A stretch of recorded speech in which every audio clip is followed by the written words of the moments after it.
plaisir de recevoir sur ce salon des sports et du parasport Emmanuelle Brisé. Bonjour Emmanuelle. Bonjour Jérôme.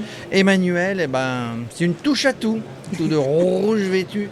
Elle touche à tout. Là, pourquoi on voulait qu'elle vienne dans notre émission Zone Mixte Business? Parce qu'elle fabrique, elle fabrique pas, elle va nous dire, elle est dans le paddle, elle est spécialiste avec son associé de l'urbanisme transitoire sportif, c'est ça? Absolument. Alors, moi je suis associée chez Sportfield, qui est une société d'urbanisme transitoire sportif.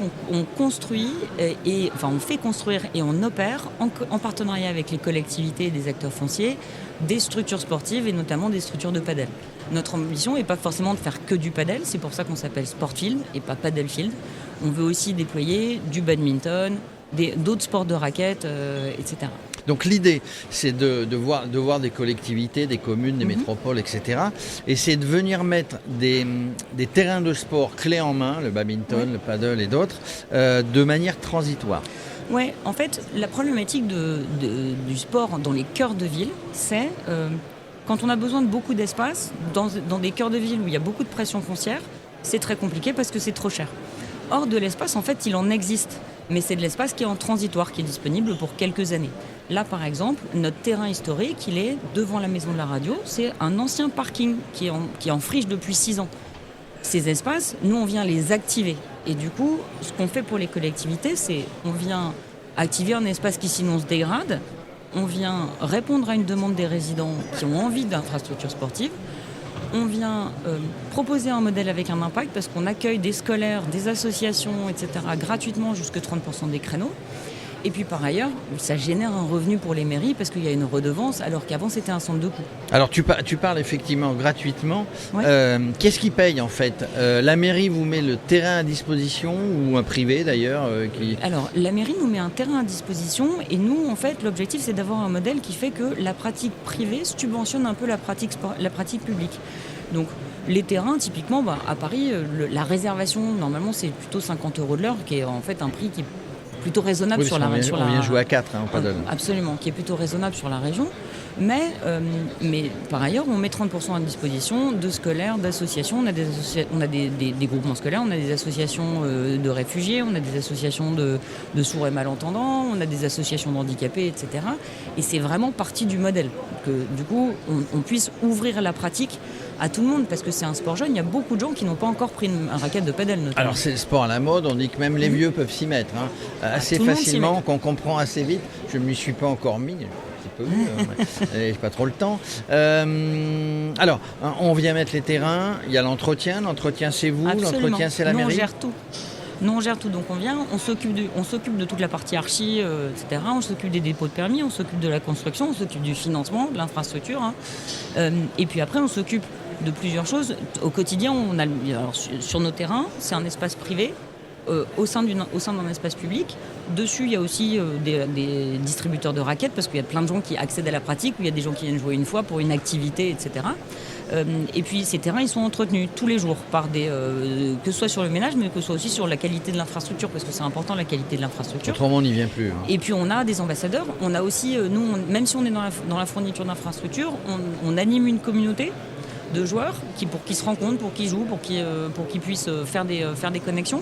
Et puis on a aussi un réseau de coachs pour que les gens puissent accéder à la pratique et des gens qui ont envie de progresser ou des gens qui ont envie de commencer puissent démarrer. Quand on vient faire ça entre deux, soit le matin avant d'aller au boulot, soit le soir après le boulot, soit entre midi et 2, il y a de quoi se changer, il y a de quoi se doucher, s'il y a un point d'eau, évidemment. Oui, ça dépend des sites. Alors en fait, on a des sites, typiquement à Paris, c'est un seul terrain. Il y a un seul terrain. Initialement, il y avait un seul terrain avec un couloir. Alors en fait, ce couloir, il est privé parce que il y a un des points qu'il faut que je cite aussi, c'est que le paddle, ça a souffert pas mal il y a eu pas mal de débats sur le bruit et les nuisances sonores du paddle.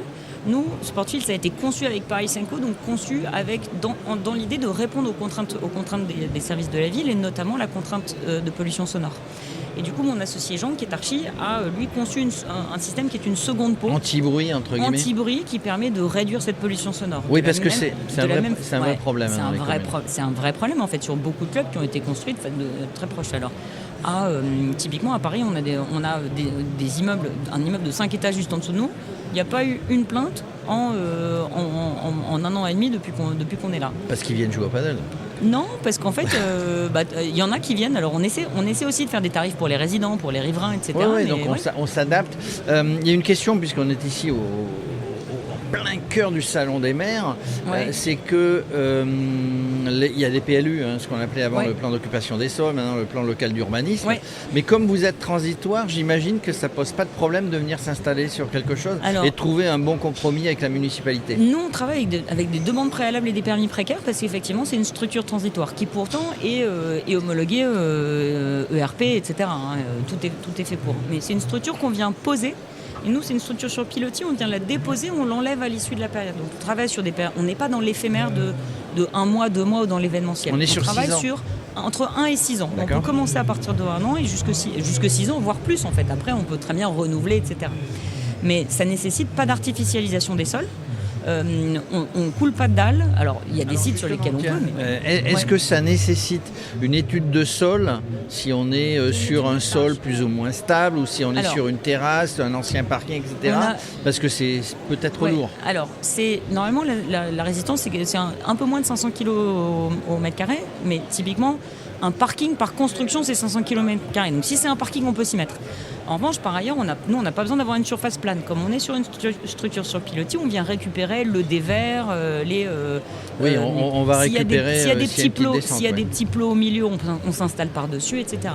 Et on peut aussi s'installer sur des espaces verts. Alors là, il faut qu'on fasse... Là, on fait une étude de sol pour vérifier qu'il n'y a pas un trou en dessous.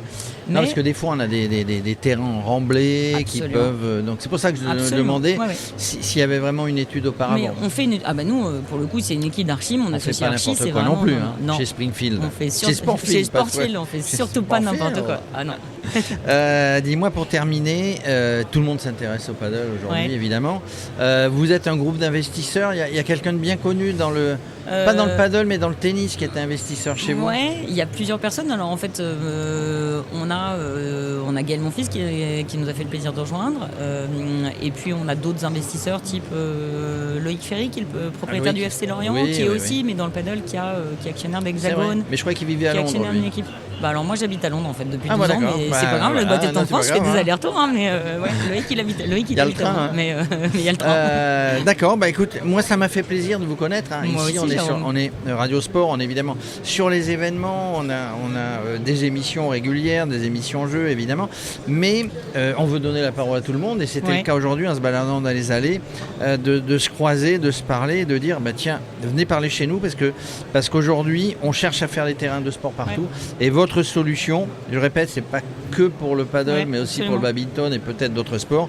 Eh bien, c'est une bonne réponse aux complications qu'on peut trouver quand on manque de place ou qu'on n'a pas les terrains aujourd'hui disponibles pour faire des terrains de sport qui seraient là pour ad vitam aeternam. Voilà, ça s'appelle l'urbanisme transitoire. C'est l'urbanisme transitoire sportif et puis en fait on peut aussi tester, on peut faire évoluer, on peut mettre un terrain puis en rajouter un, on peut mettre 1m4 puis en enlever un, etc. Puis on veut faire effectivement du paddle, du badminton, du squash. Un peu tout. Voilà, un peu de sport de compète, mais aussi du sport pour tous. Oui, absolument. L'important pour nous, c'est le sport pour tous partout. Donc, évidemment, c'est pour ça. Moi, j'aimerais bien reprendre le sport pour tous. Mais j'irais faire du paddle là-bas, en bas de la maison de Radio France. On disait maison de la radio, mais maison de Radio France. En tout cas, on fait des chouettes rencontres dans les couloirs de ce. C'est plutôt sympa. Merci Emmanuel. Merci. À bientôt.